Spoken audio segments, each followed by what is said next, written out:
Warahmatullahi wabarakatuh. Selamat pagi, salam sejahtera untuk kita semua. Yang saya hormati Ibu Kepala SDN 5 Kediri Selatan yang telah memfasilitasi sehingga tiang bisa melaksanakan diseminasi atau pengimbasan dari modul 1.4 tentang budaya positif. Kemudian yang saya hormati dan banggakan teman-teman rekan guru SDN 5 Kediri Selatan. Puji syukur kita panjatkan kehadiran Allah Tuhan Yang Maha Esa karena berkat rahmat dan limpahan rahmat-Nya sehingga kita bisa berkumpul pada siang hari ini. Kedua kalinya selawat serta salam atas junjungan alam Nabi besar kita Muhammad Sallallahu Alaihi Wasallam dengan ucapan Allahumma shalli ala sayyidina Muhammad wa ala ali sayyidina Muhammad yang telah membawa kita dari alam kegelapan menuju alam yang terang benderangnya ad-dinul Islam. Baiklah, pada kesempatan kali ini izinkan saya berdiri di depan Bapak, Ibu guru dan Bapak dan Ibu kepala sekolah. Sebenarnya tiang di sini hanya ingin menyelesaikan tugas tiang ya. Tugas di modul 1.4 di mana aksi nyata di sini harus tiang upload mulai dari tiang rekam dulu. Kegiatan pengimbasan ini kurang lebih waktunya paling sedikit itu adalah 60 menit. Mudah-mudahan Bapak dan Ibu guru tidak bosan karena lumayan waktunya yang siang hari ini lumayan panas dan melelahkan juga. Dan saya berharap sekali kepada semua teman-teman. Di sini saya rasa semua teman-teman di sini, apalagi Ibu kepala sekolah, sangat memotivasi saya ya, sangat memberikan semangat saya dalam mengikuti program pendidikan guru penggerak ini. Alhamdulillah saya di sini sudah hampir 2 bulan mengikuti pendidikan calon guru penggerak angkatan 9. Semoga teman-teman yang lain bisa mengikuti jejak saya karena yang saya rasakan benar-benar sangat bermanfaat di sini.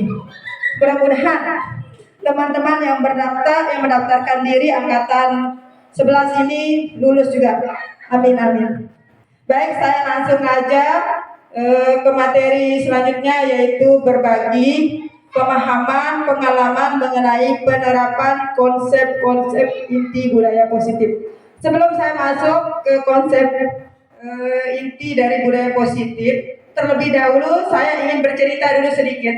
Kebetulan di sini yang saya ambil kemarin untuk kegiatan demonstrasi saya yaitu tentang budaya positif, yaitu yang saya angkat di sini Bu Kepala tentang Jumat Berbagi kita.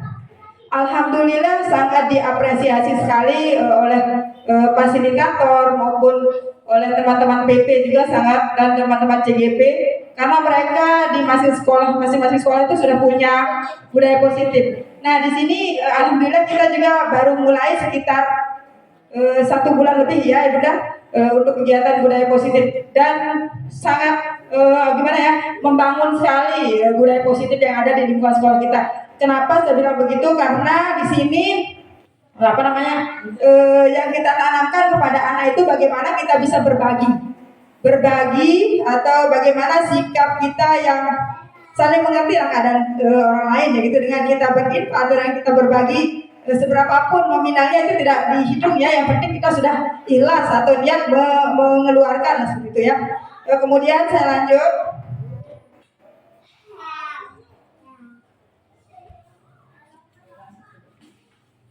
Nah di sini konsep-konsep inti modul budaya positif. Yang pertama yaitu perubahan paradigma belajar. Kemudian yang kedua disiplin positif. Kebudayaan dasar atau kebutuhan dasar manusia, kemudian motivasi perilaku manusia, posisi kontrol, keyakinan kelas, dan segitiga restitusi. Nah ini ada sekitar 7 ya, ada 7 konsep inti dari modul budaya positif ini. Nah di sini untuk yang pertama yaitu perubahan paradigma belajar, di mana pendidikan pada zaman kolonial Belanda di sini rakyat itu hanya diajari berhitung, menulis, dan membaca seadanya untuk kepentingan kolonial Belanda. Kemudian yang sekarang pendidikan paradigma baru, yaitu pendidikan itu berpusat pada murid. Kemudian untuk mencapai kebahagiaan lahir dan batin yang setinggi-tingginya. Pendidikan paradigma baru ini adalah pembelajaran yang berorientasi pada penguatan kompetensi dan pengembangan karakter yang sesuai dengan nilai-nilai Pancasila, di mana pembelajaran paradigma baru memastikan praktik belajar yang berpusat pada murid, yang mana setiap murid itu belajar sesuai dengan kebutuhan dan perkembangan untuk mewujudkan profil pelajar Pancasila. Ini sesuai dengan Kemendikbudristek tahun 2022. Nah, di sini kan kita di sini ingin menekankan murid itu atau pembelajaran kita itu berpihak pada murid, di mana di sana ada nilai yang terkandung, yaitu tujuan kita yaitu profil pelajar Pancasila. Di sini ada 6. Yang pertama, beriman, bertakwa kepada Tuhan yang Maha Esa dan berakhlak mulia. Kemudian mandiri, bernalar kritis, berglobal atau berbineka global, gotong royong, dan kreativitas. Nah, ini tujuannya itu disiplin positif. Disiplin positif ini adalah dalam budaya kita, makna dari kata disiplin ini adalah sesuatu yang dilakukan oleh seseorang pada orang lain untuk mendapat kepatuhan. Tetapi lebih dijelaskan di sini adalah sebagai pendidik, ya. Kita itu sebagai pendidik punya tujuan, yaitu menciptakan anak-anak yang memiliki disiplin diri sehingga mereka bisa berperilaku mengacu pada nilai-nilai kebajikan universal dan memiliki motivasi intrinsik bukan ekstrinsik. Nah, disiplin positif ini merupakan salah satu cara penerapan disiplin yang bertujuan untuk menumbuhkan kesadaran anak untuk melakukan sesuatu tanpa hadiah, ancaman maupun hukuman. Kemudian di sini kebutuhan dasar manusia. Kebutuhan dasar manusia itu ada 5. Yang pertama, bertahan hidup. Kemudian yang kedua, kasih sayang dan rasa diterima. Yang keempat, penugasan atau penguasaan. Kemudian yang keempat, kebebasan, dan yang kelima, kesenangan.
Video ini akan memperkenalkan teori hierarki kebutuhan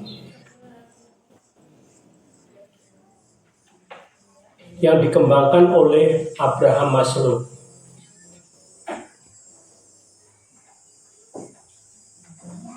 Abraham Maslow adalah seorang teoretikus yang banyak memberi inspirasi dalam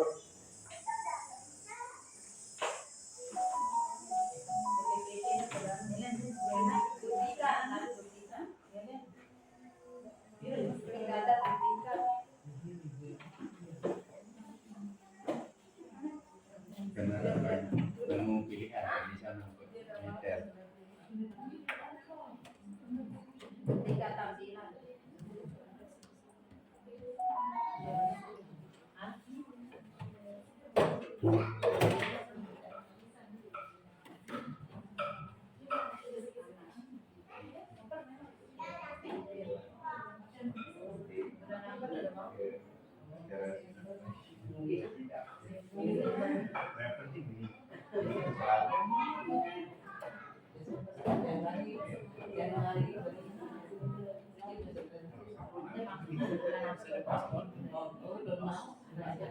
Kare ya, Bang.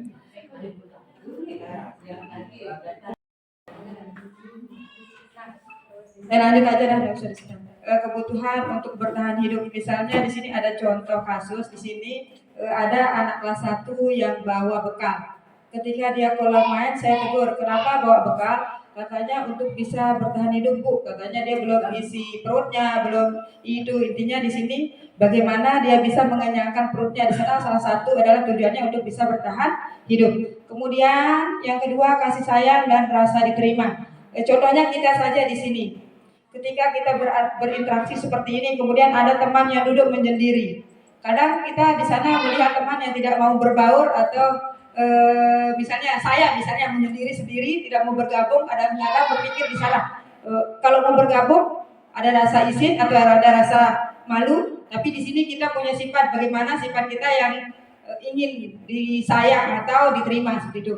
Kemudian penguasaan maksudnya di sini bukan ingin berkuasa ya, tapi bagaimana dengan posisi kita. Misalnya yang kelas 1 ngajar kelas 1, berarti dia harus menguasai kondisi kelas yang diajar atau diampu. Kemudian yang kelas 2 harus dia paham bagaimana penguasaannya terhadap kelas itu, dia harus kontrol di sana. Kemudian yang keempat, kebebasan di sini maksudnya bebas dalam arti yang tidak terlepas dari nilai-nilai kebajikan yang tadi. Kemudian yang selanjutnya yaitu kesenangan. Semua orang di sini butuh kesenangan ya. Bukan hanya kesenangan itu kita dapat dari uang, tapi bisa juga dengan kita sehat kita bisa bersenang-senang seperti itu ya. Intinya ini adalah kebutuhan dasar manusia yang tidak bisa tidak terpenuhi dari yang kelima ini. Kemudian motivasi perilaku manusia. Motivasi ini adalah dorongan yang timbul pada diri seseorang secara sadar atau tidak sadar untuk melakukan suatu tindakan dengan tujuan tertentu. Kemudian ada 2 jenis motivasi perilaku manusia, ada yang ekstrinsik dan ada yang intrinsik. Yang pertama yaitu motivasi ekstrinsik, di mana motivasi ekstrinsik ini adalah berasal dari luar ya. Contohnya di sini, murid melakukan disiplin diri dikarenakan takut dihukum atau menghindari hukuman. Maksudnya begini ya, ada rasa takut nih, saya mau cepat-cepat datang ke sekolah, nanti saya takut dihukum atau nanti saya takut disuruh lari lapangan, seperti itu ya. Berarti ini motivasi membuat dia tidak terlambat itu untuk dia tidak dihukum, bukan datang dari dalam dirinya sendiri. Kemudian yang kedua, murid melakukan disiplin diri karena ingin mendapatkan imbalan berupa hadiah atau pujian dari orang lain. Terkadang kita melihat juga anak didik kita, oh ini rajin sekali, oh ayo kita kasih hadiah, seperti itu kadang ada di bayang-bayang kita memang ya. Tapi ternyata motivasi yang seperti ini tuh tidak bagus, karena dia melemahkan di sana nanti ya. Kemudian motivasi intrinsik, ini motivasi yang berasal dari dalam diri, di mana menghargai nilai-nilai kebajikan diri sendiri, di mana murid itu melakukan disiplin diri dikarenakan sadar akan nilai-nilai kebajikan dalam dirinya sendiri. Ini yang kita cari sekarang, ini yang akan kita budayakan. Bagaimana kita bisa menumbuhkan motivasi intrinsik itu sendiri. Kemudian konsep disiplin dengan identitas gagal. Nah, di sini hukuman itu bisa menimbulkan menyakitkan, kemudian tidak nyaman, memaksa, kemudian murid jadi takut, kemudian murid menyembunyikan kesalahan, kemudian murid menjadi rendah diri. Memang kita sering perhatikan di sini, kalau kita dihukum, sakit enggak? Kadang-kadang kita tanya, kita tidak pernah bertanya kepada anak didik kita, apakah dia ketika dihukum bagaimana mentalnya, kita tidak pernah berpikir seperti itu ya. Ternyata Nah ini ya, menyakitkan, tidak nyaman, memaksa, murid jadi takut, kemudian murid menyembunyikan kesalahannya dan murid menjadi rendah diri. Kemudian penghargaan atau hadiah tidak efektif, merusak hubungan sifat iri. Kenapa disebut tidak efektif? Contohnya misalnya si A saja yang kelihatan menonjol, kemudian kita kasih hadiah, kan tidak efektif untuk semuanya, hanya si A saja seperti itu ya. Kemudian merusak hubungan, yang A saja dikasih, yang B, C, D, E akan merasa iri hati. Kenapa si A saja? Padahal dia sudah berusaha misalnya temannya yang lain, tapi tidak bisa melawan atau mendahului. Misalnya kan di sana akan timbul rasa sifat atau iri hati. Kemudian mematikan kreativitas dengan sistem ranking. Ini adalah salah satu alasan kenapa di kurikulum Merdeka atau di K13 itu kemarin tidak ada rankingan ya. Dasarnya adalah ini sebenarnya. Karena dengan rankingan cukup aja hanya guru dengan siswa yang bersangkutan saja yang tahu. Seperti itu intinya di sana katanya. Cukup sama guru dan murid yang berprestasi itu saja yang tahu, karena kan di rapor itu tidak ada rankingannya. Kenapa tidak ada rankingan seperti ini? Dia sudah berusaha untuk bisa dapat ranking 1. Tapi kenapa dia tidak bisa mendahului temannya? Kan di sana ada rasa gimana ya, mematikan kreativitasnya di sana. Sama dengan kita saja posisinya, misalnya seorang guru misalnya ya, si A saja yang kelihatan menonjol kan. Kadang-kadang memang, tapi di sini jangan kecemburuan dalam sifat negatif ya. Tapi kecemburuan itu jadikan sebagai motivasi kalau kita ya di sini ya. Kemudian merampas hak menghargai dirinya sendiri. Nah di sini misalnya dia mau mengembangkan dirinya, tapi dengan adanya hadiah itu tidak efektif, berarti dia di sana merampas atau menghargai dirinya sendiri. Berarti dia pikir begini, oh saya tidak dapat hadiah, kan down mentalnya di sana, tidak menghargai dirinya sendiri. Kemudian nih konsep disiplin dengan identitas sukses, di mana yang pertama konsekuensinya ya, penguatan jangka pendek. Kemudian perlu memonitoring berkelanjutan. Kemudian stimulus respon, dan murid menghormati peraturan, kehilangan waktu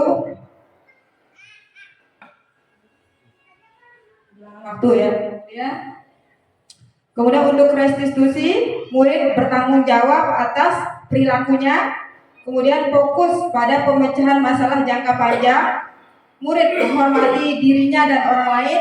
Kemudian teori kontrol atau dirinya memegang kontrol dan murid bersemangat memperbaiki kesalahan. Nah, konsep disiplin dengan pendekatan restitusi. Restitusi ini adalah sebuah cara menanamkan disiplin pada murid. Sebelum kita lanjut, apa itu restitusi? Restitusi ini adalah proses menciptakan kondisi bagi murid untuk memperbaiki kesalahan mereka, sehingga mereka bisa kembali pada kelompok mereka dengan karakter yang lebih kuat. Ini menurut dosen pada tahun 2004. Kemudian ciri-ciri restitusi, yang pertama menguatkan dan fokus pada solusi. Yang kedua fokus pada karakter bukan tindakan. Yang ketiga bukan menembus kesalahan, namun belajar dari kesalahan. Kemudian yang keempat mencari kebutuhan dasar yang mendasarkan tindakan. Kemudian yang kelima tawaran bukan paksaan. Yang keenam memperbaiki hubungan, dan yang ketujuh menuntut untuk melihat ke dalam diri. Nah, perbedaannya di sini ada kasus murid terlambat datang ke sekolah ya. Di sini ada hukumannya. Hukumannya murid disuruh berdiri di depan kelas selama 15 menit. Kemudian guru marah-marah terhadap murid hingga murid menjadi takut. Kemudian yang selanjutnya murid disuruh menulis, saya tidak akan terlambat lagi sebanyak 100 kali. Dulu saya menerapkan seperti ini ya, tapi alhamdulillah setelah mengikuti yang ini sudah ada perbaikan ke depannya. Kemudian konsekuensinya, guru memberikan konsekuensi untuk tetap berada di dalam kelas selama jam istirahat berlangsung. Guru tegas dan siswa menghormati peraturan.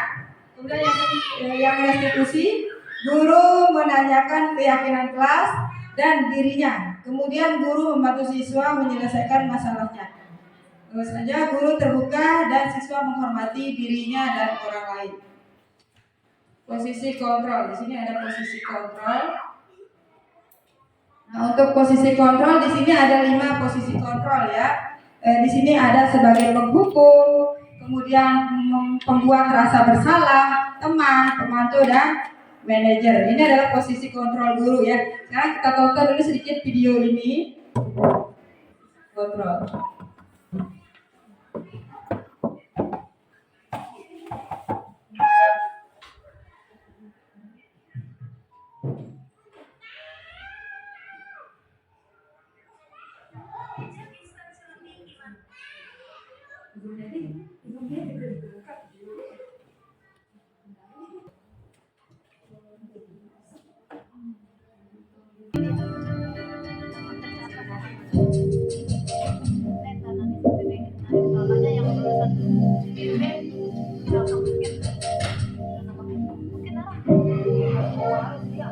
Naren, sini kamu. Selamat pagi, Bu.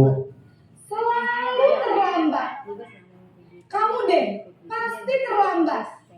Maaf, Bu. Saya Apa? Apa coba?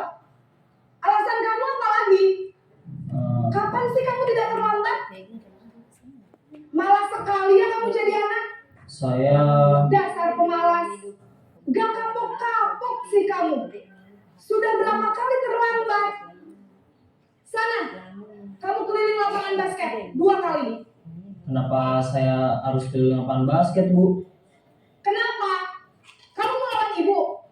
Berani-beraninya jawab. Sudah terlambat, masih berani jawab pula. Sekarang, keliling lapangan basket 5 kali sekalian. Biar kapok. Cepat. Pergi sana ke lapangan basket.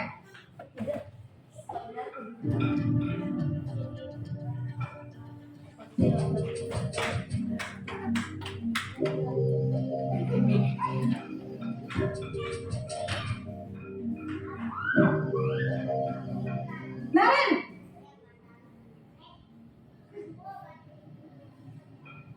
Selamat pagi, Bu. Naren, kamu kenapa terlambat lagi, nak? Ya Tuhan, Naren, kamu senang ya bikin ibu susah ya? Kalau kamu terlambat lagi, nanti ibu yang ditegur bapak kepala sekolah, nak. Disangka ibu tidak bisa membina kamu. Duh, gimana ini? Maaf, Bu. Duh, Gusti Naren, kamu suka ya kalau ibu ditegur bapak kepala sekolah? Terus, sekarang ibu harus tulis apa ini di buku absen? Ini kamu sudah sering terlambat loh. Ibu harus apa coba? Maaf, Bu. Maaf sekali. Ya sudah, lain kali jangan bikin ibu susah lagi ya nak ya.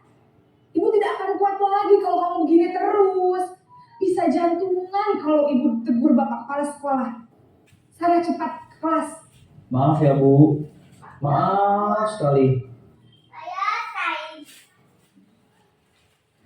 Posisi pembuat rasa bersalah berbicara dengan nada tenang.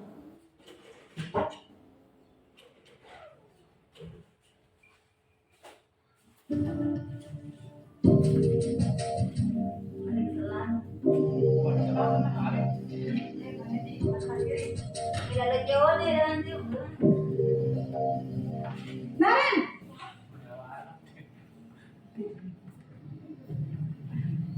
Selamat pagi, Bu. wah sudah jam berapa ini nak? Terlambat lagi ya sayang. Iya, Bu. Habis Bisa ibu melihat, saya bisa membawa mempunyai. saya, Bu. Memiliki. Kamu malah menyalahkan ibu kamu. Kamu bukannya anak yang larinya paling kencang. Kok terlambat sih? Iya, Bu. Saya memang terlambat bangun tadi. Jadi, biarpun saya lari kencang, tetap gak kekejar, Bu. Ya sudah sana. Nanti lain kali larinya lebih kencang lagi ya. Biar gak terlambat lagi. Bikin seneng ibu. Demi ibu. Bisa kan? Bisa lah, Bu. Ya sudah sana masuk kelas. Ibu beresin urusan absen kamu. Kamu ini ada-ada saja.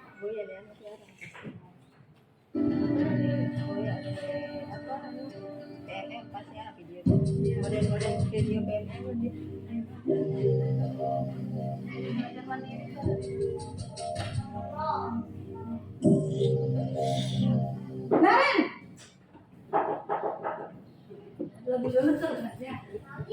Selamat pagi Bu. Naren, apa peraturan sekolah kita tentang jam berapa kita harus masuk sekolah, nak? Kita harus di sekolah jam 7 Bu. Iya betul, sekarang sudah jam 7.20. Naren sudah tahu konsekuensinya jika terlambat hadir. Paham Bu, saya harus tinggal kelas pas jam istirahat selama 20 menit. Iya benar, konsekuensinya demikian. Jadi nanti jam 9.30 pas istirahat, kamu harus tinggal di kelas, kerjakan tugas tambahan untuk ketertinggalan kamu, ya? Baik Bu.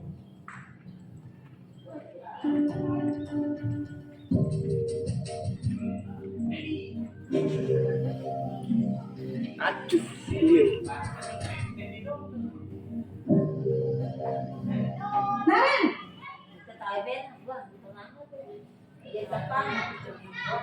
Selamat pagi Bu. Selamat pagi Naren. Maaf Bu, saya terlambat. Iya, sekolah masuknya jam 7, sekarang sudah jam 7.20. Jadi sekarang bagaimana ini Naren? Maaf Bu, saya lupa setel alarm saya semalam. Baiklah, menurut kamu, keyakinan sekolah yang mana yang perlu kamu tingkatkan?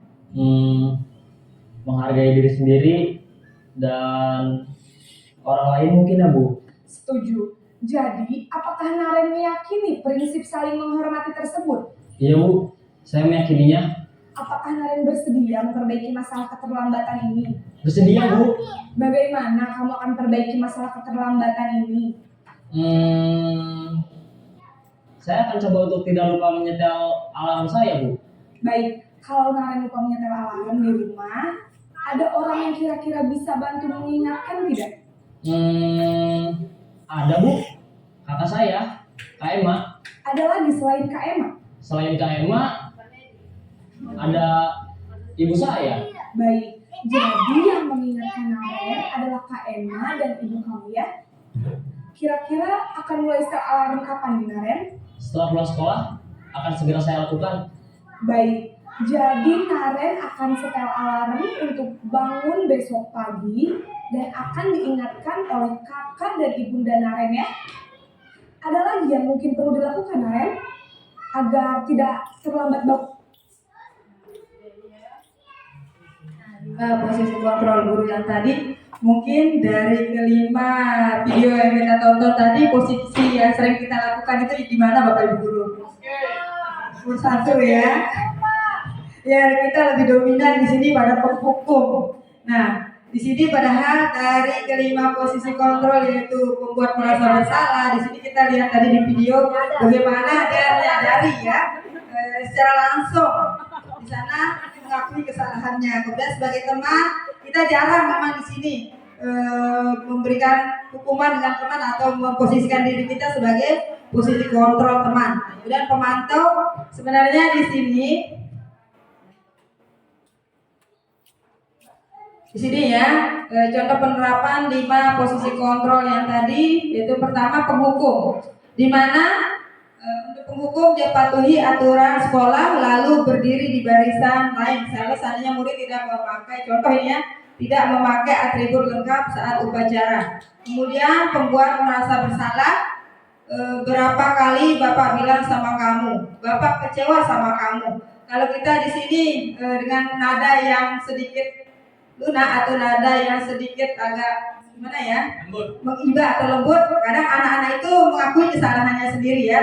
Kemudian sebagai teman, ini kata-katanya, ayolah yang tertib, buat bapak atau ibu guru bangga. Kadang tidak apa-apa salah atau tidak apa-apa berbuat salah.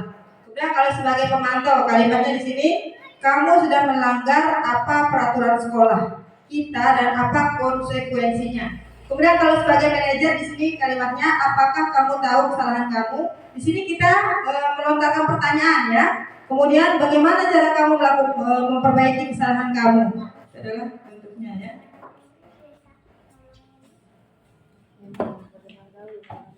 Kemudian dari kelima posisi kontrol yang digunakan oleh seorang guru itu adalah yang paling bagus, yaitu sebagai manajer. Kenapa sebagai manajer? Karena di sini dari awal, misalnya sebagai manajer, kita tanya dulu, apakah kamu tahu kesalahan kamu? Nah, mereka secara langsung menjawab. Anak-anak itu menjawab, oh kesalahan saya seperti tadi, mengakui kesalahannya, dia terlambat. Bagaimana sekarang kita sebagai seorang guru bisa menggunakan posisi kontrol yang kelima, yaitu manajer?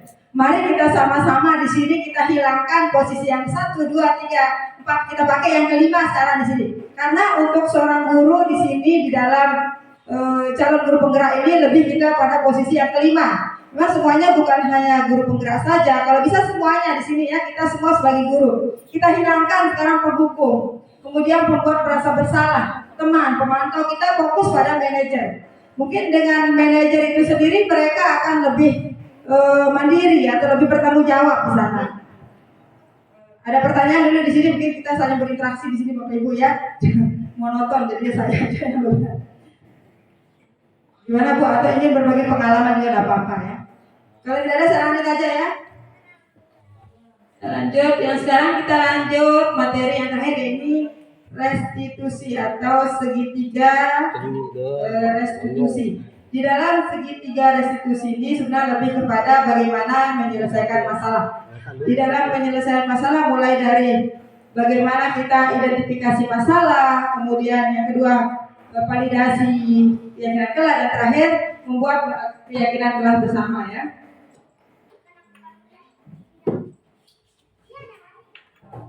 Kalau untuk restitusi segitiga atau segitiga restitusi ini lebih kepada keyakinan kelas.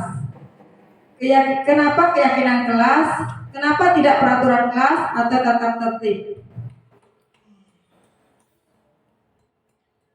Nah, contohnya di sini mengapa kita memakai helm pada saat naik sepeda motor? Nah, di sini kan kita sudah tahu untuk keselamatan diri kita sendiri ya, memakai sepeda motor, memakai helm ya. Jadi salah satu contoh sebenarnya ini pada kasus segitiga restitusi. Kenapa kita pakai helm? Kadang-kadang kita takut sama polisi seperti itu berpikir, tapi sebenarnya itu larinya bagaimana keselamatan kita ya.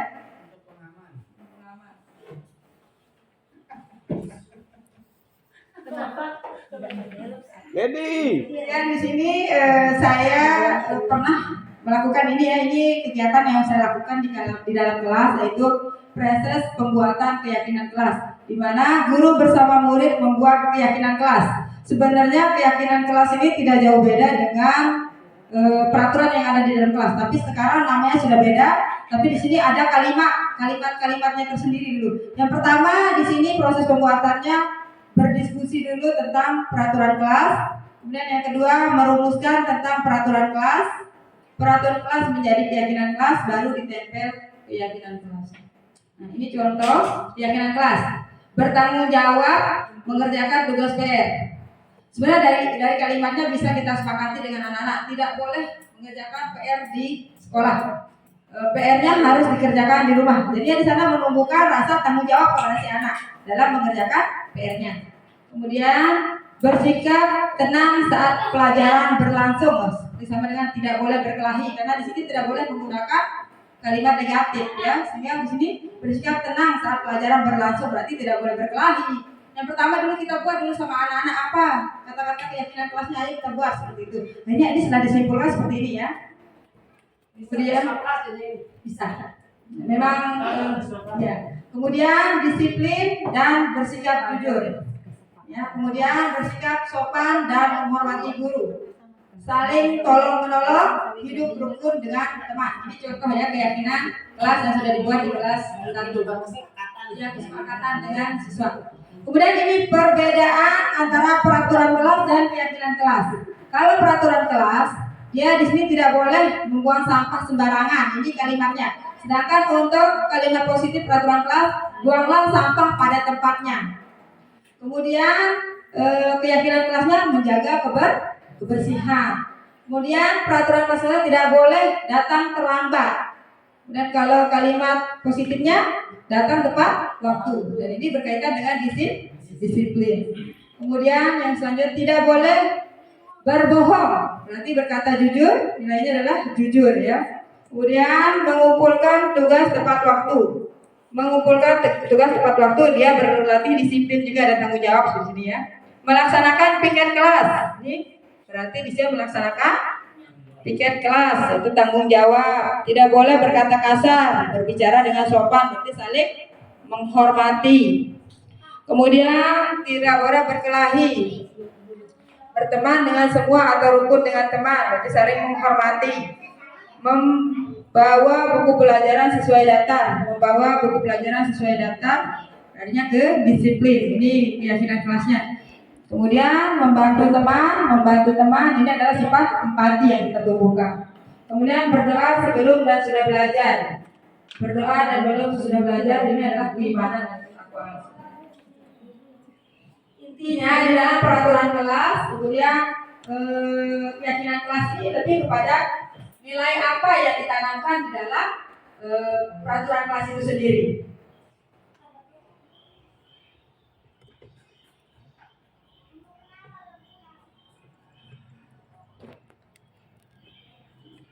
Nah, bagaimana pembentukan keyakinan kelas?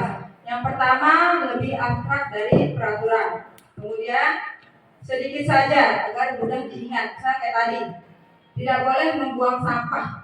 Larinya ke kebersihan, kan keyakinan kelasnya lebih sedikit kalimatnya, dan mudah diingat. Kemudian berupa pernyataan universal. Kemudian sesuai dengan kondisi kelas. Jangan kita buat yang tidak sesuai dengan kondisi kelas kita, tapi harus kita sesuaikan lagi dengan murid kita. Kita buat kesepakatan itu dengan guru dengan murid. Jangan kita saja sebagai guru yang membuat kesepakatan, tapi anak-anak didik kita tidak mau, kan nanti akhirnya dia timpang tindih jadinya.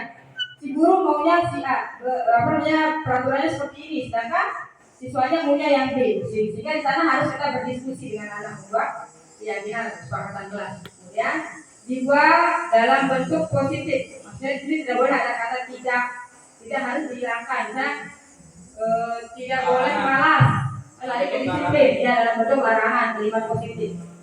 Kemudian semua warga kelas dilibatkan pada saat pembuatan keyakinan kelas itu. Nah, selanjutnya sekali lagi untuk segitiga diskusi. Nah, di dalam segitiga diskusi ini lebih kepada ini ya, dalam kita menyelesaikan masalah sebenarnya di sini. Yang pertama kita menstabilkan identitas. Biasanya ketika ada masalah anak murid kita yang berkelahi, apalagi kelas 1 yang intinya mungkin setiap hari kelas 1 itu berkelahi. Nah, di sini ada tindakan yang pertama dilakukan, yaitu setiap orang pasti pernah melakukan kesalahan. Kemudian yang kedua, validasi tindakan yang salah. Kamu tentu punya alasan mengapa melakukan itu, bentuk kalimatnya. Kemudian yang terakhir, yang ketiga, menanyakan keyakinan. Nah, kamu ingin menjadi seperti apa? Lebih kepada bagaimana kita mengarahkan anak itu. Kamu ingin seperti apa? Ini ada videonya sedikit. Contoh penerapan segitiga diskusi saya akan tampilkan. Di sini ada tugas saya, boleh saya berbagi sedikit ya? Tugas saya yang kemarin.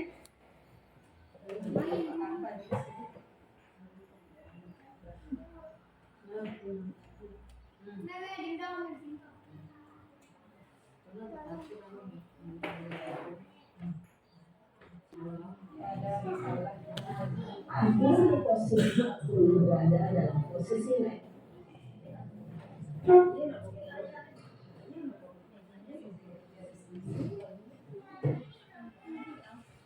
Siang saya.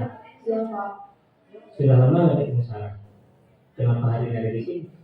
Kesel Pak, kesel banget. Masa aku dikatain tukang fitnah Pak? Ya aku marah lah. Aku balik ngatain Eka di depan kelas. Kesel banget. Oh, Yang menjelaskan ini adalah menstabilkan identitas. Bapak juga akan marah apabila ada yang menuduh Bapak seperti itu. Kemudian pada saat itu kamu mau melakukan apa? Ya saya langsung ngatain Eka lah Pak. Kesel banget. Saya bentak-bentak dia di depan teman-teman lain. Oh begitu. Pasti kamu melakukan seperti itu karena suatu alasan tertentu. Iyalah, saya diam saja Pak. Ya saya bela diri lah. Masa saya jadi tukang fitnah? Ya wajar lah. Mempertahankan harga diri itu sesuatu yang penting buat kamu. Untung kamu tidak membuat kata lain, hanya membentak-bentak. Iya Pak. Ya. Untung saya masih bersabar dan hanya membentak saja. Sudah lulus padahal saya pasti bela diri lah. Ya pasti ya. Tapi kamu memilih untuk tetap bertahan dan bersabar. Ya, bekali dulu. Kamu memilih untuk tidak berbuat Mau apa-apa. sama caranya. Iya. Pas buka dulu. Nah, sekarang coba Bisa percaya sih ya, tidak mungkin. tindakan kamu yang mentak-mentak TK di kelas. Ini video kedua Tindakan kamu belum itu hasil. kira-kira sesuai dengan keyakinan kelas atau prinsip kamu tidak? Enggak lah Pak. Capek Pak jadi pemarah. Jadi keyakinan atau prinsip mana yang perlu sesuai dengan keinginan kamu? Ya saya sebenarnya sangat menghargai orang lain. Mungkin saat itu saya menjadi emosi. Jadi tidak menentukan sikap itu. Kamu meyakini tidak? Menghargai orang lain itu penting buat kamu. Yakin lah Pak. Iya, setuju. Kita harus saling menghargai. Namun ada juga keyakinan yang kita sepakati yang perlu kita jalankan apabila kita sedang marah, bukan? Ya saya bisa lebih proaktif. Mulai dengan diri sendiri. Saya bisa jadi lebih sabar, mengambil waktu jauh untuk berpikir mau apa selanjutnya. Kira-kira kamu bersedia memperbaiki masalah ini tidak? Sedia Pak. Kalau kamu memperbaiki masalah ini, kamu akan menjadi orang seperti apa? Saya akan menjadi orang yang bertanggung jawab kali ya Pak. Dan senantiasa proaktif. Iya. Menurut kamu, bagaimana rasanya menjadi orang seperti itu? Ya nyaman lah. Bangga bisa bersabar dengan sendiri. Baiklah kalau begitu. Yuk kita pikirkan bagaimana memperbaiki masalah ini.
Tadi Ibu ya, contohnya penerapan segitiga restitusi di dalam kelas 1.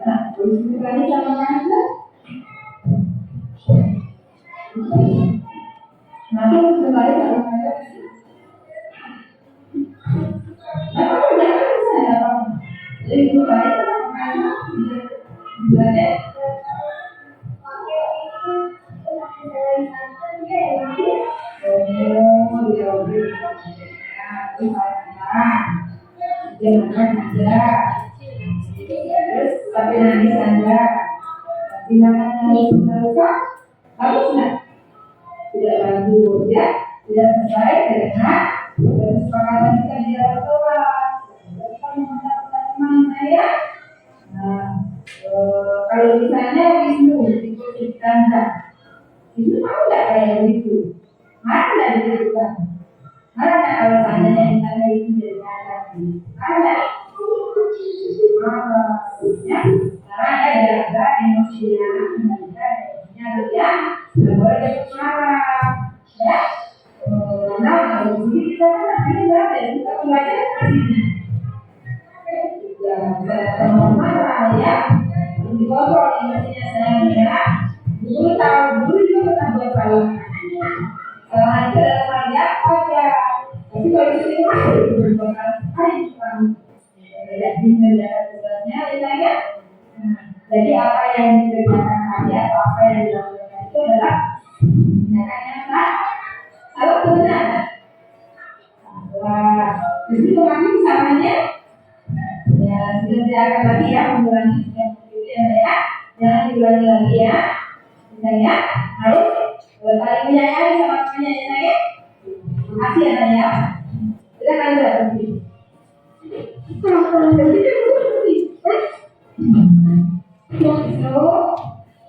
Tadi guru ya, intinya di sini dalam penerapan segitiga restitusi. Yang pertama, ketika misalnya ada kasus anak didik kita yang kelahi di dalam kelas ya, lebih ke arah permasalahan sebenarnya.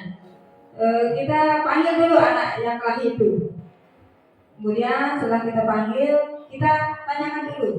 Tadi kenapa misalnya contohnya si A sama si B. Si A, kamu kenapa tadi sama si B? Jangan langsung kita bilang, tadi kamu kelahi ya? Biasa kita ketika kita menyelesaikan masalah harus kita bilang, oh ini tadi kelahi di dalam kelas. Itu adalah tindakan yang salah. Tapi kita harus menggunakan segitiga restitusi ini. Yang pertama kita di sini adalah kita identifikasi dulu ya. Identifikasi itu sama halnya dengan observasi. Kita tanya, kita akan panggil dia. Tadi di dalam kelas ibu guru lihat si A sama si B, kenapa tadi beda ukurannya? Dia akan langsung bilang, oh iya bu. Baru kita tanya, kenapa beda ukuran? Oh ini bu, hasilkan ini colet saya. Dia bilang, oh colek. Kira-kira kalau saling colek itu perbuatan yang boleh apa tidak? Secara langsung anak itu akan menjawab, tidak betul ibu guru. Nah, tidak betul ya. Baru bisa kita gunakan kalimat di sini. Iya, ibu guru tahu apa yang anakku lakukan, apa yang anak lakukan itu adalah hal yang wajar. Ibu guru juga pernah berbuat salah. Boleh kita menggunakan kalimat seperti itu. Ibu guru juga pernah melakukan hal seperti itu. Tapi tolong jangan diulangi ya. Dan langsung mengakui di sana kesalahannya. Sudah diakui, baru saya bilang, sikap yang kalian lakukan tadi itu sesuai dengan kesepakatan kelas. Kita lagi bertanya pada mereka, kan sudah buat kesepakatan kelas. Ya bu, apa kesepakatan kelas kita? Berkelahi di dalam kelas. Nah, kalau berkelahi di dalam kelas itu lainnya keyakinannya seperti apa? Menghormati, kan di sana ya, menghormati atau empati. Coba sekarang kita semua ya bapak ibu guru di sini mungkin tidak asing atau tidak apa ya gimana ya. Setiap hari di dalam kelas mungkin kita ketemukan anak-anak kita yang berkelahi, atau sering colek-colek, bukunya dan sebagainya. Coba kita mulai mempraktikkan. Saya sudah mencoba ini 2 kasus kemarin saya sudah coba karena ada anak murid yang kehilangan uang, saya coba dengan begitu juga. Alhamdulillah dapat nilai positif dari fasilitator. Padahal adalah berangan kemarin kirain akan ditolak sampai lupa hasilnya, tapi ya sudah bagus. Sudah bagaimana cara menggunakan segitiga restitusi mulai dari identifikasi, kemudian validasi tindakan sama keyakinan kelas itu. Nah sekarang kita coba mulai kita berbenah ya. Kita berbenah diri, jangan hanya mungkin saya saja, dan mari kita sama-sama. Karena sesuatu itu akan bisa tercapai dengan kita bekerja sama intinya di sana. Kalau sendiri-sendiri tidak akan bisa. Tapi di sini saya perlu dukungan dari semua teman-teman di sini, apalagi ibu kepala sekolah ya. Kita harus sama-sama di sini saling membantu ya. Kita kolaborasi karena itu ada nilai dalam guru penggerak itu, yaitu kolaborasi. Karena segala sesuatu tidak akan tercapai atau tidak akan memberikan hasil yang maksimal kalau tidak ada yang mau bekerja sama. Intinya adalah kerja sama. Sama dengan anak didik kita juga. Kalau mereka tidak bekerja sama, tapi jangan bekerja samanya dalam hal yang negatif, tapi positif di sini ya. Nah, yang terakhir, sekarang tujuan mulia dari penerapan disiplin positif ini adalah agar terbentuknya murid-murid yang berkarakter, kemudian berdisiplin, santun, jujur, peduli, bertanggung jawab, dan merupakan pembelajar sepanjang hayat sesuai dengan standar kompetensi lulusan yang diharapkan. Itu adalah sesuai dengan standar Nasional Pendidikan. Mungkin itu saja Bapak Ibu Guru. Saya berharap apa yang sudah saya sampaikan ini bisa kita praktekkan langsung di dalam kelas kita ya. Jangan hanya misalnya lihat, ada biar Bu Guru Maria saja ada yang kerjakan. Kebetulan dia lagi ikut pendidikan guru penggerak. Saya tidak mau ada wacana seperti itu ya. Saya kepinginnya di sini berkolaborasi seperti saya bilang tadi. Kita berkolaborasi, kita sama-sama. Ya kita sharing intinya. Sebenarnya di sini ada PR saya juga, yaitu masalah komunitas belajar. Karena jangan hanya komunitas belajar itu di KKG saja ya, tapi harus ada sebenarnya harus ada di sekolah kita. Intinya di sekolah kita, karena kan kalau KKG itu untuk semua lingkup ya, lingkup gugus sekolah itu ya, gugus. Sekarang di sini bagaimana kita di sekolah kita ini? Mungkin kalau ada satu orang yang menggerakkan, bisa tergerak kita semuanya. Seperti simbolnya guru penggerak itu tergerak, bergerak, menggerakkan ya. Saya tuh kepingin sebenarnya bisa berbagi dengan Bapak Ibu guru ini, karena ada di dalam pendidikan guru penggerak itu nilai kolaboratif, coach itu ya.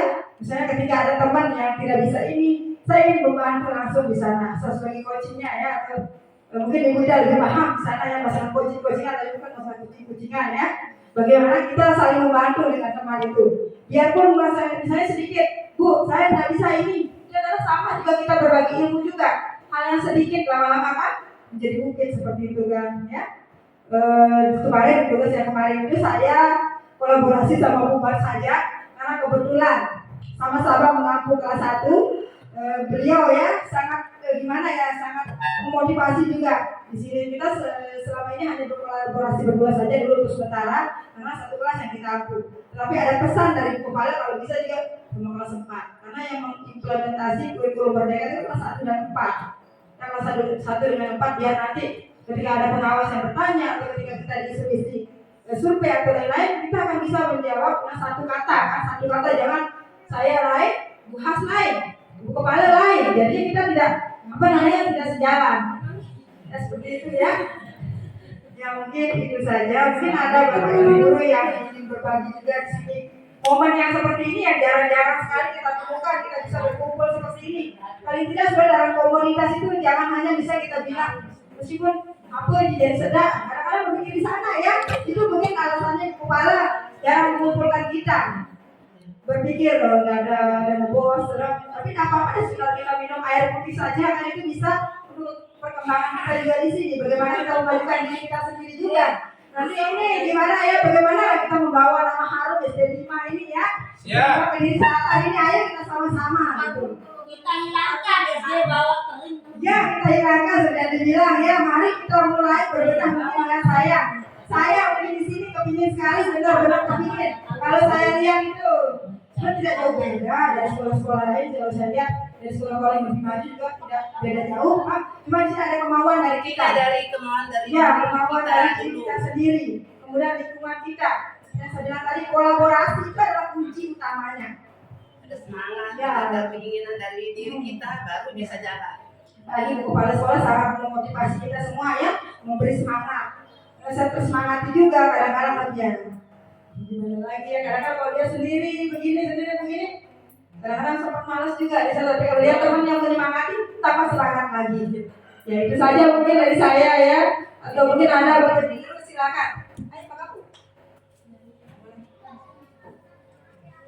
Guru ya, mulai lepas semen. Boleh. Siap. Ayo Pak Haji, semangat Pak Haji. Duduk saja lah. Banyak kurang sehat. Nah, terima kasih. Tadi saya dengar dari pertama sampai terakhir.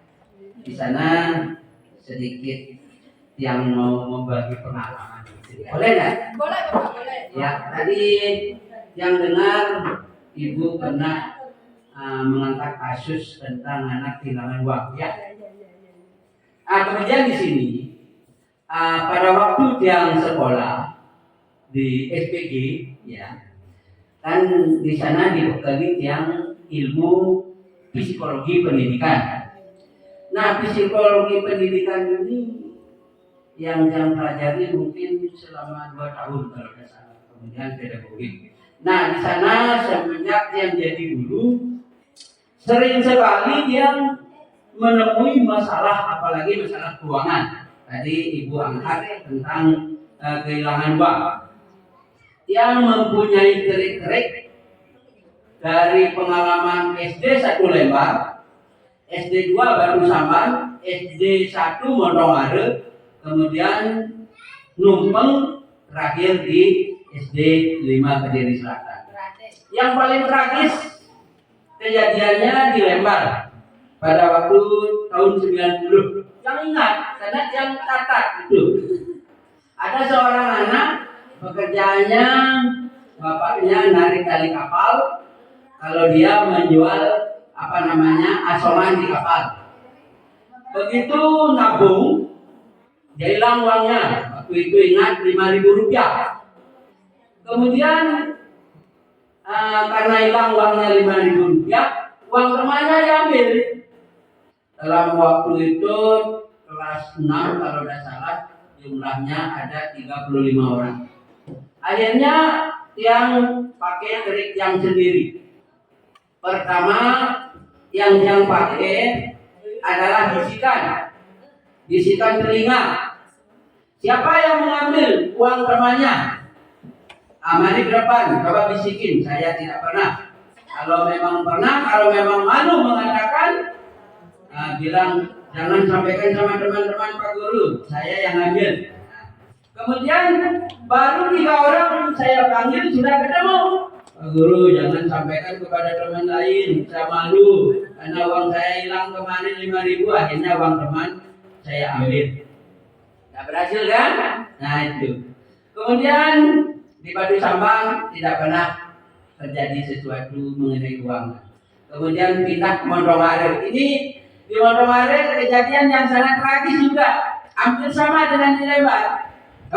Sedikit karena dia sudah ngaku, yang hukum. Karena tadi kan mengenai hukuman, ada juga di sana disinggung yang hukum.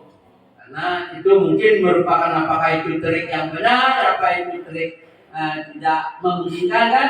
Saya hukum, kasih tulisan di sebuah kertas, isi tulisannya saya mencari uang 5.000 rupiah.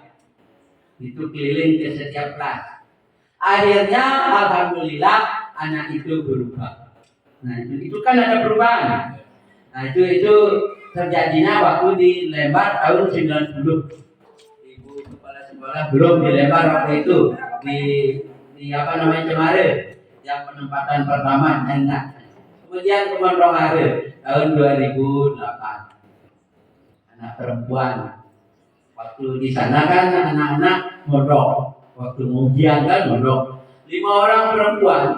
Ada anaknya kepala sekolah seperti Pak Haji Sanupati, ada anak yang biasa ya orang tuanya jadi guru, jadi apa. Nah kemudian uang temannya diambil 5.000. Sama trik yang itu, akhirnya baru sekian dipanggil sedang ngadu. Nah itulah mungkin dengan trik itu mungkin bisalah di sini, apalagi mengenai keuangan, mudah-mudahan bisa berhasil menangkap para, bolehlah dikatakan pencuri uang. Nah terima kasih, mungkin itu pengalaman. Terima kasih. Assalamualaikum warahmatullahi wabarakatuh. Waalaikumsalam. Sebenarnya apa yang disampaikan sama Bapak tadi itu kan sebenarnya sama sih Pak, kayak segitiga restitusi, alasannya mungkin sudah sama, hanya penerapan ibunya tidak proses sekarang gitu kan. Tapi penerapannya Bapak sudah lakukan. Ternyata tindakan yang saya lakukan kemarin itu termasuk segitiga restitusi seperti itu Pak. Mungkin ada lagi yang disamakan dengan umpan balik sebenarnya. Tapi bukan berbagi. Bukan berbagi sih. Mau berbagi tapi sudah keduluan sama Pak Gapur. Masalah kehilangan uang juga. Tapi sudah saya ceritakan sama anak kemarin. Solusinya itu, dan alhamdulillah berhasil. Langsung orang tuanya yang menghadap ke tiang. Tapi di sini saya tidak akan menceritakan pengalaman yang tadi karena tadi sudah diwakili oleh Pak Gapur. Yang saya ingin tanggapi di sini tadi yang sangat bagus sekali yaitu masalah keyakinan kelas, ya. Masalah keyakinan kelas atau kalau tiang sih maunya kesepakatan apa saja, ya. kesepakatan kelas, dan ini sangat bagus kita terapkan di kelas kita masing-masing oleh wali kelasnya, dan tentunya di masing-masing kelas itu kesepakatan kelas yang kita terapkan itu mungkin kita sesuaikan dengan tingkatan kelasnya, ya. Kita sesuaikan dengan tingkatan kelasnya, antara kelas 1 sampai kelas 6 mungkin beda ya, karena masing-masing anak kan beda umurnya, kan dari kelas 1 sampai kelas 6. Kalau di kelas rendah mungkin kesepakatan kelasnya beda dengan di kelas tinggi. Ya mungkin kalau di kelas rendah yang disesuaikan dengan umur atau usia anak didik kita, kan? Nah begitu juga dengan di kelas rendah, di kelas tinggi, kita sesuaikan dengan usia anak didik kita di kelas masing-masing. Kalau mungkin di kelas rendah kesepakatan kelas yang kita bikin sama siswa-siswi kita mungkin yang lebih ringan atau yang lebih bisa dikerjakan atau bisa dilaksanakan oleh anak-anak kita di kelas. Begitu juga mungkin untuk yang di kelas tinggi, sesuaikan apa kesepakatan kelas yang akan kita laksanakan. Kalau di kelas tinggi mungkin bahwa kalau tadi di kelas rendah membuat PR harus tepat waktu. Jadi apa solusi atau apa sanksi apabila anak kita tidak membuat PR? Dan yang namanya PR harus dikerjakan di rumah. Nah, mungkin itu kesepakatan kalau secara umum dari kelas 1 sampai kelas 6 ya. Dari kelas rendah sampai kelas tinggi membuat PR. Karena PR itu adalah pekerjaan rumah. Jadi jangan sampai nanti siswa-siswi kita mengerjakannya di sekolah. Nah, itu kesepakatan yang secara umum yang harus dibuat oleh masing-masing kelas. Dan yang kedua, tidak terlambat masuk sekolah. Ya, tidak terlambat masuk sekolah baik dari kelas 1 maupun sampai kelas 6. Ini yang disesuaikan menurut usianya ya. Jadi secara umumnya yang pertama membuat PR, yang kedua jangan terlambat masuk sekolah. Kalau kesepakatan kita atau peraturan sekolah atau tata tertib sekolah kita masuk kelas itu jam 7 paling telat jam 7.20 atau jam 7.15, berarti anak-anak jam 7 itu sudah harus ada di sekolah. Nah begitu PR berbunyi jam 7.15 atau jam 7.20, anak-anak sudah berada di kelas. Ini kesepakatan kelas. Nah kemudian mengenai PR, karena ini sering sekali ya dimanapun sekolah, di sekolah manapun ya. Dulu juga mungkin waktu kita masih sekolah, kalau mengerjakan PR itu kan kadang kita males-malesan ya. Nah nanti pas di sekolah baru kita kumpul badminton sama teman-teman kita. Nah itu sudah biasa. Nah sekarang kita biasakan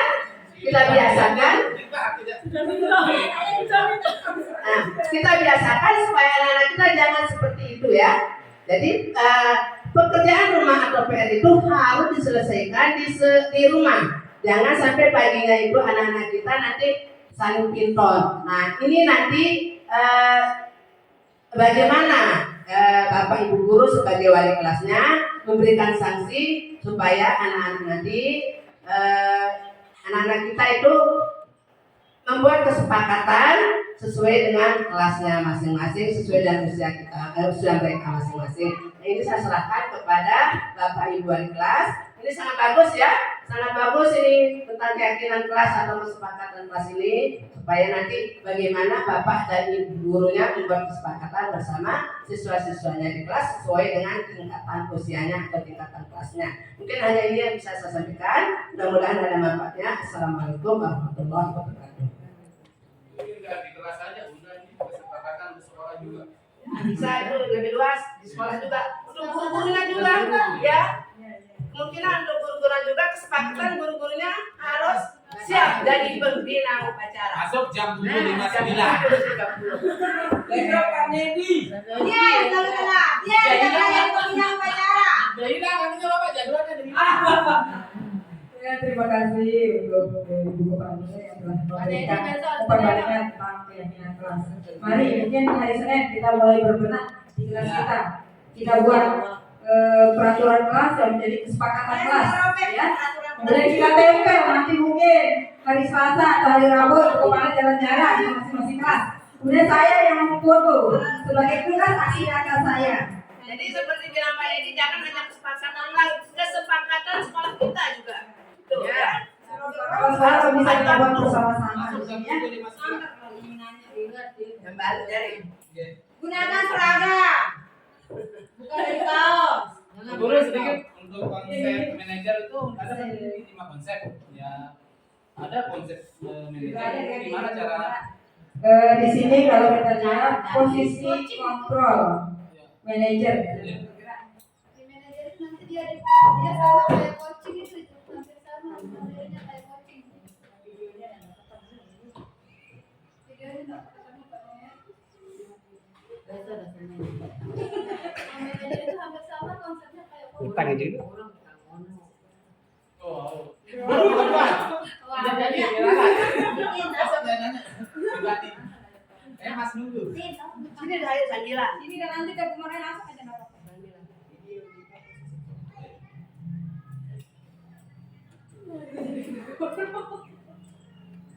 Konsep kadran.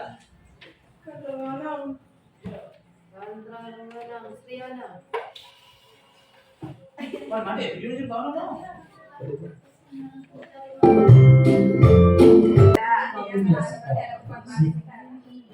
Coba bayangkan orang tua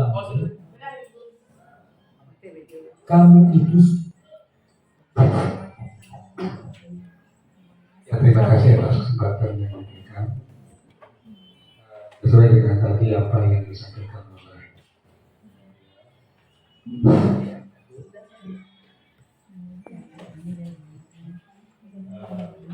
keyakinan kelas, mengambil tindakan di belakang. Ini saya ingin sebuah kali kita kan menemukan anak-anak ini di luar kelas yang sering main gasingan atau yang taruhan, bagaimana kita trik kita untuk supaya anak itu mengurangi. Itu di sini kita harus berkolaborasi untuk menyelesaikannya. Ada dengan tindakan kelas tadi sesuai dengan Allah Subhanahu Wa Taala. Uduku ila sayurubika bilikmah. Dalam hikmah ini artinya ketika anak melakukan kesalahan, kita ajak dia diskusi untuk mencari menyelesaikan masalah yang terjadi. Itu bilikmah wal mau'izah.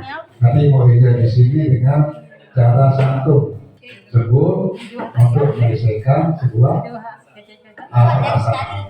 Sebenarnya tadi apa yang disampaikan oleh Ibu Maria.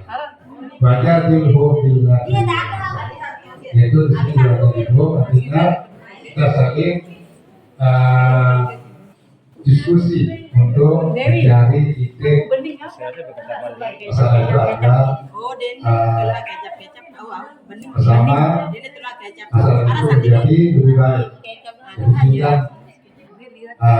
itulah konsep daripada pendidikan yang sesuai dengan ayat tadi yang melakukan wajah ilmu bila dia asal, yaitu dengan di dalam menyelesaikan sebuah permasalahan, baik masalah di sekolah maupun di luar sekolah, itu kita harus langkah-langkah yang proaktif agar masalah itu sesuai dengan kemarin ini yang kita sampaikan. Kemarin tadi masalah yang di luar sekolah ketika kita mengasihkan kadang-kadang dia itu taruhan ya, agar itu betul sebuah pendidikan untuk berikan karakter ke depannya agar tidak rusak moral dan akhlaknya. Cuma itu yang saya dapat sampaikan. Kurang lebihnya mohon maaf. Assalamualaikum warahmatullahi wabarakatuh. Waalaikumsalam warahmatullahi wabarakatuh.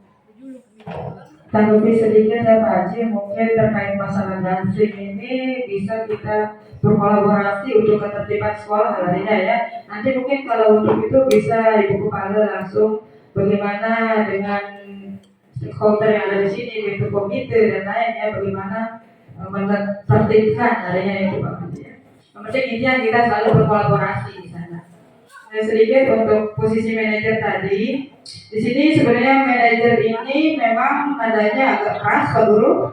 Posisi kontrak manajer ini agak keras, tapi bagaimana di sana dia bisa menumbuhkan anak itu dengan langsung merasa bersalah, lebih langsung dia ke posisi dia mengakui kesalahannya. Dengan tadi videonya Naren itu kan nadanya keras di sana gurunya. Dan dia tanpa langsung dengan kata-kata di sana bagaimana sebenarnya ada seseorang yang akan mengkontrol dia lagi di rumah sehingga bisa terjalannya manajer itu. Ada kerjasama, intinya antara murid dengan guru itu harus selaras.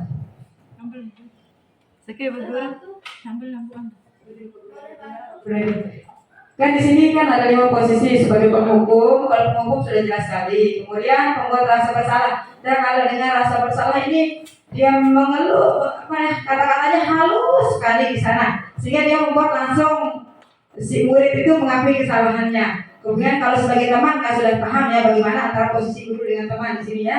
Kemudian pemantau, kalau pemantau itu dia memantau, sudah intinya dia melihat gitu kan, memantau ya, berjaga-jaga ya seperti itu ya. Kalau manajer ini sebenarnya ini adalah posisi kontrol yang sangat kita perlukan sebagai seorang guru, karena di sini kita harus jadi teladan dulu kan. Bagaimana kita memanajer? Manajer itu intinya dia di sini bisa mengatur intinya semuanya, bisa mengatur, memanage. Ya, jangan salah menyalahkan, tidak menyalahkan, karena kalau kita salahkan seperti tadi di sana ya, kalau kita menyalahkan atau menghukum di sana, bagaimana mentalnya anak, larinya kan emosionalnya anak, gitu ya. Apa guru?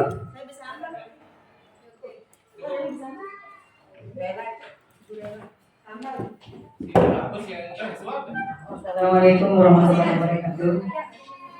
Ini terkait tentang kolaborasi ya. Sepertinya kolaborasi itu bukan hanya untuk kita guru dengan guru, yang seharusnya juga kolaborasi kita dengan wali murid. Nah, ketika anak membawa mainan, misalnya di dalam kelasnya, membawa mainan, terus yang membuat anak itu tidak fokus dalam mengikuti proses pembelajaran. Nah, di sana kita kan sebagai pemantau, ya. Nah, di sanalah kita akan memberitahu ya ke aktivitas dari anak-anak aktivitas anak kepada wali murid. Nah, seperti kita akan kasih tahu ya, kita akan japri atau wali muridnya, orang tua dari murid tersebut dengan mengatakan bahwa karena mainan ya anak ibu kurang konsentrasi dalam belajar ya. Nah, kita meminta solusi kepada wali murid bagaimana caranya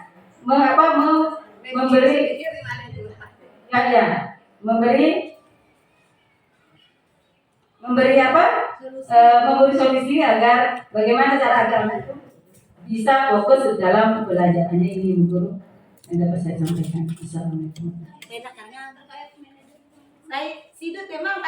Terima kasih sebelumnya. Ya, terkait manajer itu Pak, sepertinya itu hampir mirip dengan coaching. Artinya coaching itu kita menggali masalah apa yang dialami si anak. Setelah kita tahu masalahnya, baru kita cari solusinya bersama. Artinya solusinya dari anak itu. Setelah kita gali permasalahannya, bagaimana, kenapa dia bisa telat.